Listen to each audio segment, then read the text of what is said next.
പൊന്നോണത്തിൻ്റെ വരവറിയിച്ച് ഇന്ന് അത്തം. തുമ്പിതുള്ളലുകളുടെയും ഊഞ്ഞാലാട്ടത്തിൻ്റെയും നാളുകളുടെ ആരംഭം കുറിച്ചുകൊണ്ട് ഇന്ന് അത്തം. ഇനി ഓണത്തിനായുള്ള കാത്തിരിപ്പിൻ്റെ 10 പൊൻദിനങ്ങളാണ് ഉള്ളത്.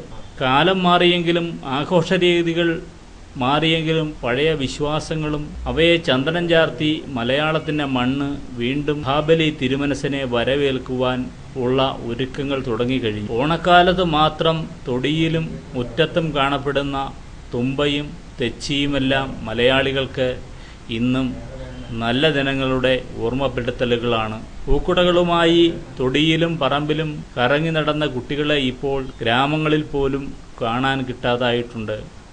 ഇന്നിപ്പോൾ മലയാളിക്ക് അത്തപ്പൂവിടണമെങ്കിൽ തമിഴ്നാട്ടിൽ നിന്ന് കർണാടകത്തിൽ നിന്നും പൂക്കളെത്തണം. ചാണകം മെഴുകിയ തറയും മറ്റും ഇപ്പോൾ ഫ്ലാറ്റിലെ മാർബിൾ തറകളിൽ പൂക്കളം ഒരുക്കുന്ന രീതിയിലേക്ക് മാറിക്കഴിഞ്ഞിരിക്കുകയാണ് മലയാളി.